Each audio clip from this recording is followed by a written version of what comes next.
Hello বন্ধুরা, আমাদের এইচডিটিভি চ্যানেলে আপনাদের স্বাগতম। আমি দীপিকা চলে এসেছি আপনাদের জন্য অনুরাগের ছোঁয়া সিরিয়ালের আপডেট নিয়ে। সোনারূপাকে জিজ্ঞাসা করে চম্পা যে কী ব্যাপার, তোরা মা বলে চিৎকার করলি কেন? তোদের মাকে কোনো বিশ্বাস নেই? ওই মহিলা যদি এখানে আসে তাহলে কিন্তু ওকে আমি শেষ করে দেবো, বাইরেটা গিয়ে একবার দেখে আসি। দীপা আড়ালে লুকিয়ে আছে। হঠাৎই চম্পা বাইরে এসে দেখতে পারে কেউ নেই। ইরা এবং অর্ণবের গাড়ি থেকে সূর্য পালিয়ে গেছে। ইরা বলছে, কত দূরে আর যাবে স্যার? সেটাই তো বুঝতে পারছি না। হয় হাইওয়ের ধারে একটা অ্যাক্সিডেন্টে সোর্স হয়ে যাবে, আর তা না হলে যেখানেই যাক আমাদের লোকজন সূর্যকে খুঁজে বের করবেই। ও একলা খালি হাত পায়ে কত দূরে আর যেতে পারে? তবে দেখো ইরা, এই পুলিশ চেকপোস্ট পেরিয়ে আমাদের যাওয়াটা কিন্তু সূর্যর কাছে সম্ভব হবে না। এখন আমরা কি করব? কি আবার করব? সূর্য সেনগুপ্তর বাড়িতে কোনো পেনড্রাইভ নেই। এটা এতদিন থেকে আমি বুঝে গেছি। বেকার সময়টা নষ্ট হয়ে গেল। এখন আমাদের যা করার করতে হবে মোহনপুরে।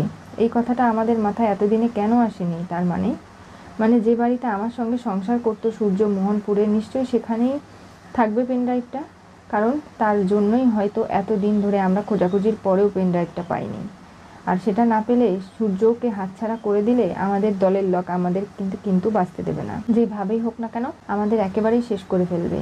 তার থেকে ভালো চলুন, আমাদের যেভাবেই হোক না কেন সূর্যর ওই মোহনপুর গ্রামে ফিরে যেতে হবে। ঠিক বলেছো ইরা তুমি, এতদিন হলো এই বিষয়গুলো কেন আমাদের মাথায় আসেনি?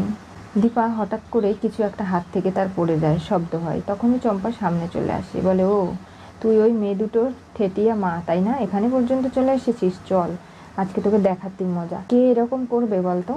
কে আছে যে তোকে এখান থেকে বাঁচাবে? চম্পার ডেরায় কেউ আসে না। এই বলে দীপাকে ভেতরে নিয়ে যায়। এরপরে ছুরি দিয়ে দীপাকে আঘাত করতে যাবে, তখনই দীপা নিজের ব্যাগ দিয়ে ছুরিটার মধ্যে ঢিল মারলে ছুরিটা পড়ে যায়। কি, তোর এত বড় সাহস, তুই আমার গায়ে হাত তুললি? এরপর একটা লাঠি নিয়ে দীপাকে আঘাত করতে গেলে সেটা দিয়ে দীপা এমন জোরে আঘাত করে চম্পার হাতে আঘাত লেগে যায়। এরপরে সোনা, রূপা, বাকি বাচ্চারা বাইরে বেরিয়ে আসে দেখার জন্য যে দীপা কী করলো, কেমন আছে, কী বৃত্তান্ত। তখনই এসে যখন এই পরিস্থিতি দেখতে পারে, সবাই মিলে নিয়ে গিয়ে চম্পাকে একটা চেয়ারে বসিয়ে বেঁধে রাখে। বলে, আমাদের উদ্দেশ্য কারো ক্ষতি করা নয়, কাউকে শেষ করা নয়, তবে একে আমাদের বেঁধে রাখতে হবে। তোমরা সবাই মিলে ধরো, তা না হলে এই মহিলা পালিয়ে গেলে অনেক বড় বিপদ হয়ে যাবে কিন্তু। সূর্য রাস্তায় দৌড়ে ছুটে ছুটে বেড়াচ্ছে আর ভাবছে যে কী ব্যাপার, সোনারূপা কোথায়? তখনই তার মনে পড়ে ইরা এবং অর্ণব বলেছিল এখানেরই কোনো একটা রাস্তায় বাড়িটা দেখিয়েছিল আর বলেছিল এই বাড়িতেই সোনারূপা আছে। সোনারূপাকে উদ্ধার করতে তাকে যেতে হবে।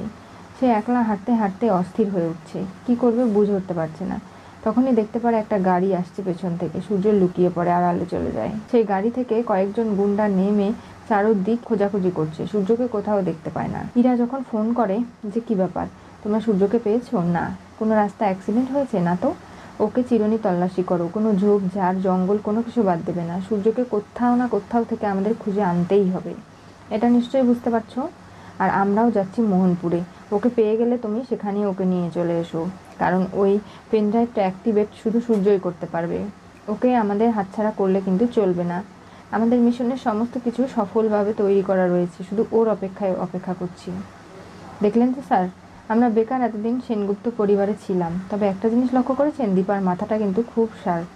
তা না হলে একজন হাউসওয়াইফ হয়ে আমাদের মতো ট্রেন লোকজনদের ঘোল খাইয়ে ছাড়লো। ওই এতদিন ধরে রাজেশ্বরী সেজে সূর্যর ট্রিটমেন্ট করেছে, ওর পাশে থেকেছে, আমরা কেউ বুঝতেও পারলাম না।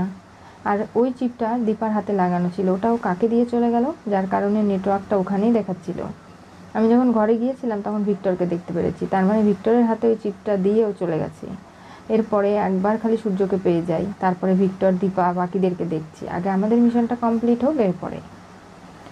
দীপা খুব চালাক একজন মহিলা, দেখলে তো কীরকম করে আমাদেরকে সাহায্য করে ফেললো।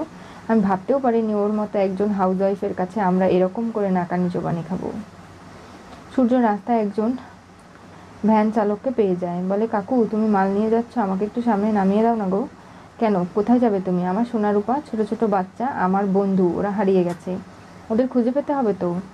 সূর্য মালগুলোর ওপরে উঠে ভ্যানে বসে পড়ে। আরে এগুলো নষ্ট হয়ে যাবে, হবে না, তুমি চলো তো।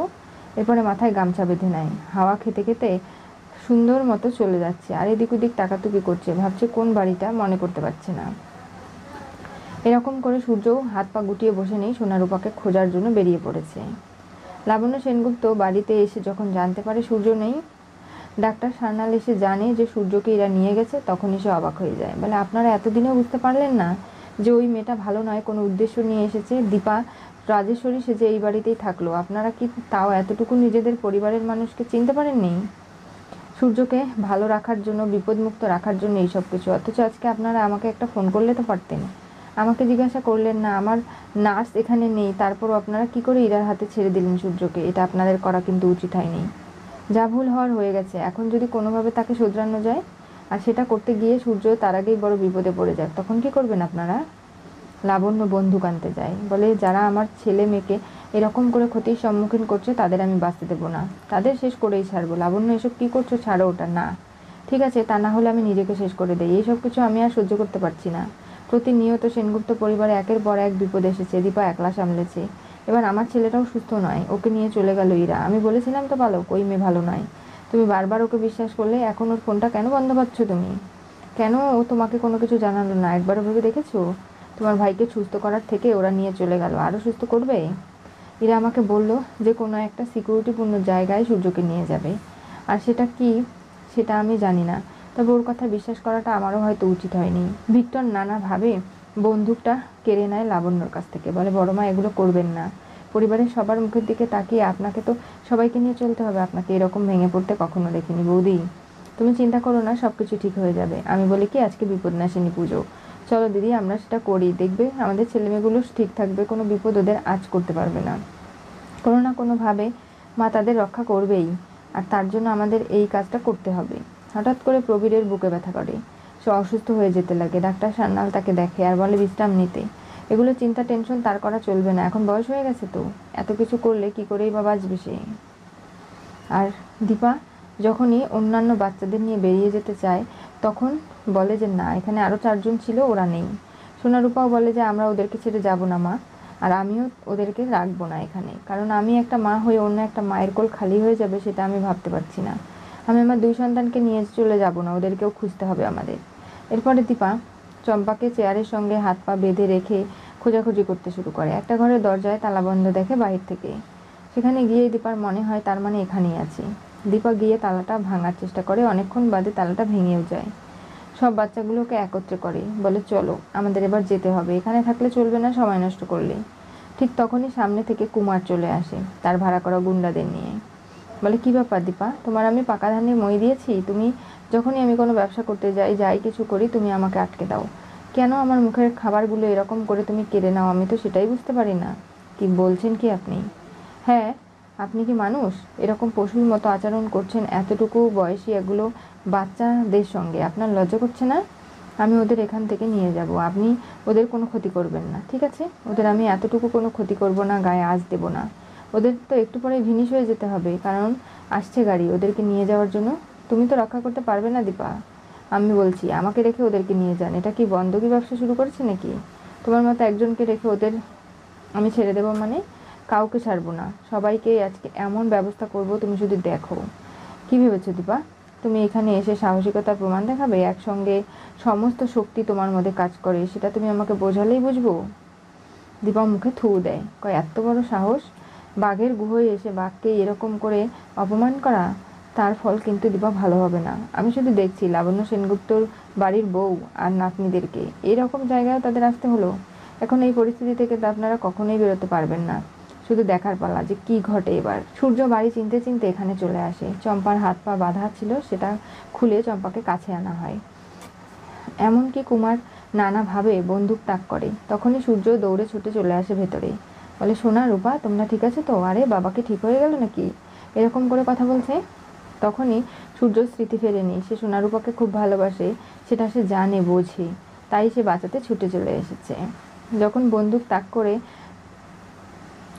এমনকি কুমার বলে যে আজকে সপরিবারে সবাইকে শেষ করবে, এই তো সুযোগ তার হাতে, তখনই সূর্য রেগে যায়, বলে আমার কাছে কিছু নেই বলেছি তো। এই বলে কুমারকে উত্তম মধ্যম মারতে শুরু করে, বাকি গুন্ডাদেরও ধোলাই দেয়। তখনই কুমারের ধস্তাধস্তিতে বন্দুক থেকে গুলি বেরিয়ে যায়। এখন সূর্যর গায়ে লেগেছে নাকি কুমারের গায়ে, কোনোটাই বোঝা যাচ্ছে না। এখন যেই ক্ষতির সম্মুখীন হোক না কেন, দীপা চিৎকার দিয়ে ওঠে। সূর্যকে মহাবিপদ থেকে রক্ষা করার বারবার চেষ্টা করছে, কিন্তু কোনোভাবে পেরে উঠছে না। সোনারূপাকে উদ্ধার করতে এসে নানাভাবে সূর্যকেও আজকে এমন একটা ঝামেলায় পড়তে হলো। কি হতে চলেছে অনুরাগের ছোঁয়া সিরিয়ালের পরবর্তী টুইস্টে? সূর্য গুলি খেলো সোনারূপাকে উদ্ধার করতে এসে দীপা চিৎকার দিয়ে উঠল। আজকে দীপা কোনোভাবেই তার 2 সন্তান এবং স্বামী কাউকেই হারাতে চায় না। কিন্তু দীপা যখন এখান থেকে বেরোবে তখনই কিন্তু আরো বড় বিপদ তার জন্য অপেক্ষা করছে। ইরা এবং তার দলবল সূর্যকে ঠিকই নিয়ে চলে যাবে। সোনারূপাকে বাঁচিয়ে সূর্য এবার একলা চলে যাবে ইরার সঙ্গেই। এটা কি করে এবার দীপা মেনে নিতে পারে? নানাভাবে সোনারূপা এবং বাকি বাচ্চাদের উদ্ধারের পরে পুলিশের কাছে যাওয়া হবে। আদৌ কি সেই সমস্ত পুলিশ কেসগুলো নেবে? কুমারকে কি আদৌ শিক্ষা দিতে পারবে এতগুলো বাচ্চার সঙ্গে অন্যায় করার হাত থেকে রক্ষা করে? জানতে চোখ রাখতে হবে আমাদের চ্যানেলে। পাশে থাকা বেল আইকনটি অবশ্যই করে ক্লিক করুন।